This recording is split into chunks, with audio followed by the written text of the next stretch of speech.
Olá, terça-feira, 29 de julho de 2025 e vamos direto para a nossa segunda edição do dia, né? O foco agora, olha, é um impasse estratégico que está, assim, pegando fogo. A disputa entre China e União Europeia pela liderança na transição verde. E o campo de batalha principal? Bom, o mercado de veículos elétricos. Tem uma frase que captura bem essa tensão toda. Quando a China vende carros elétricos mais baratos, a Europa entra em pânico. E não é só pelo preço, viu? É pelo poder. O que está em jogo aqui não é apenas mobilidade limpa. É quem vai mandar na economia verde do século XXI. Nesta edição, a gente vai mostrar como essa briga China-UE sobre os elétricos, como ela se amarra na geopolítica e revela bem mais do que parece à primeira vista. Por trás daquele discurso ambiental, democrático, podem existir interesses, digamos, mais complexos e talvez não tão limpos assim. É curioso mesmo, porque são 5 décadas, né? 50 anos de relações diplomáticas entre China e União Europeia. Mas o clima hoje, olha, não tá para festa não, pelo contrário, é de muita cautela. Existe, claro, uma interdependência econômica que só cresce, isso é inegável. Só que ela convive lado a lado com desconfianças políticas e disputas comerciais cada vez mais assim na cara. E o cenário global influencia muito nisso, imagino. Totalmente. O protecionismo lá dos Estados Unidos, que começou mais forte com o Trump, forçou um realinhamento, né? Muita gente achou na época que China e Europa poderiam, sei lá, se unir contra Washington. Mas não foi bem isso que aconteceu. Principalmente depois da guerra na Ucrânia, né? A Europa acabou reforçando os laços de segurança com os Estados Unidos, aquela ideia de autonomia estratégica europeia. Bom, parece que ficou mais no discurso do que na prática, sabe? Entendi. E os números dessa relação China-UE, eles são gigantescos, certo? A gente está falando de um comércio bilateral de... quanto é mesmo? Quase 2,7 bilhões de dólares. Por dia? Por dia! É impressionante. Mas tem um porém aí, né?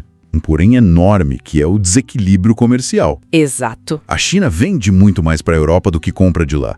Isso gera um superávit para Pequim que passa dos 300 bilhões de dólares por ano, é isso? Passa disso. E é uma fonte de atrito constante, claro. Imagino. A queixa principal da Europa é justamente essa, o acesso desigual aos mercados. As empresas chinesas, de modo geral, têm bastante liberdade para operar na Europa, mas o contrário, as empresas europeias enfrentam assim um verdadeiro muro lá na China. Que tipo de muro? Quais são as barreiras? São várias. Tem a exigência de armazenar dados localmente, o que complica tudo. Tem um controle estatal bem rigoroso sobre mandar lucro para fora do país. Tem os subsídios do governo chinês, que muitas vezes não são nada transparentes. A própria moeda, o yuan, que não é totalmente conversível. E ainda reclamam muito da falta de regras claras de concorrência, o que, na prática, acaba favorecendo as empresas estatais ou as locais chinesas. É uma lista longa. Entendi. É uma lista longa mesmo. E essa tensão toda, então, parece que encontrou um ponto de ebulição ali nos veículos elétricos. Marcas chinesas como a BYD, a NIO, elas estão chegando na Europa com tudo, né? Com tudo e com preços muito agressivos. Chegam a ser até 30% mais baratos que os concorrentes europeus. 30%? Nossa. Pois é, e não é mágica, né? Isso vem de subsídios estatais pesados e também de um domínio impressionante que a China tem sobre toda a cadeia produtiva. Desde a mineração dos materiais, lá na ponta, até a montagem final das baterias. Eles, de certa forma, controlam o jogo do início ao fim. Caramba, 30% mais barato, isso mexe completamente com o mercado para o consumidor. E para a indústria local deve ser um baque. Como é que a Europa reagiu a isso? Bom, a reação veio em forma de tarifas. A União Europeia anunciou que pode aplicar tarifas de até 35% sobre os veículos elétricos que vêm da China. Até 35% é bastante. E a resposta de Pequim foi na hora. Levou o caso direto para a Organização Mundial do Comércio, a OMC, acusando a Europa de protecionismo. Um protecionismo disfarçado de política ambiental, segundo eles. Uma verdadeira guerra comercial sobre rodas elétricas, então. Protecionismo puro e simples. O que pega mesmo, no fundo, é um medo estratégico. O medo profundo. Medo de quê, exatamente? O medo de se tornar tecnologicamente dependente da China.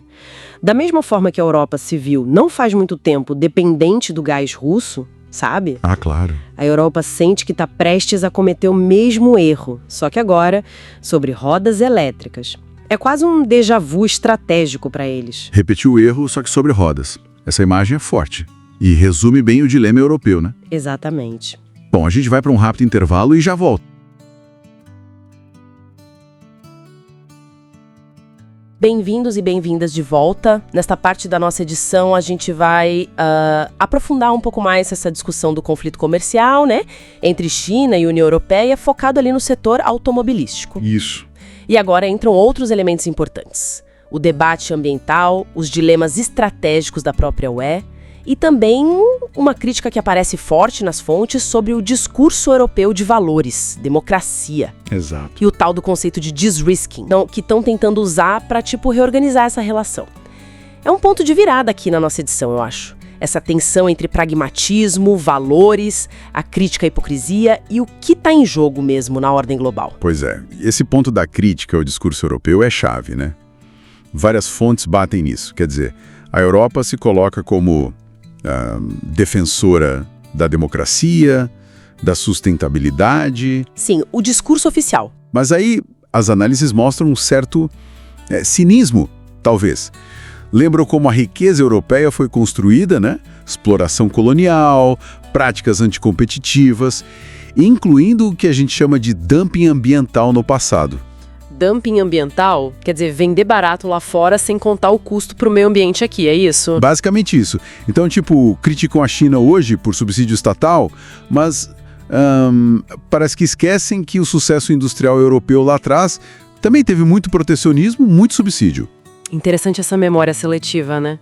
E agora, o jogo virou um pouco com a China avançando tanto nos elétricos, certo, com eficiência, investimento pesado do Estado, tecnologia. Exato. Eles chegam com modelos tipo o BYD Dolphin, com preços assim super competitivos, que desafiam a indústria europeia na casa dela. E é aí que entra o de-risking.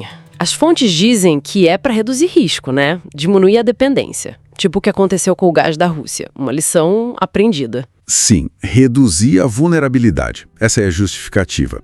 Mas, olha, tem uma leitura mais crítica que aparece bastante nos materiais que a gente viu. Que seria? Que vê o de-risking não só como cautela, mas como uma ferramenta geopolítica mesmo. Uma forma, talvez disfarçada, de tentar manter o controle das cadeias produtivas, de frear um concorrente que eles veem como sistêmico. Ah, então um nome mais palatável para protecionismo? É uma interpretação que existe, sim. Mostra de novo aquela tensão.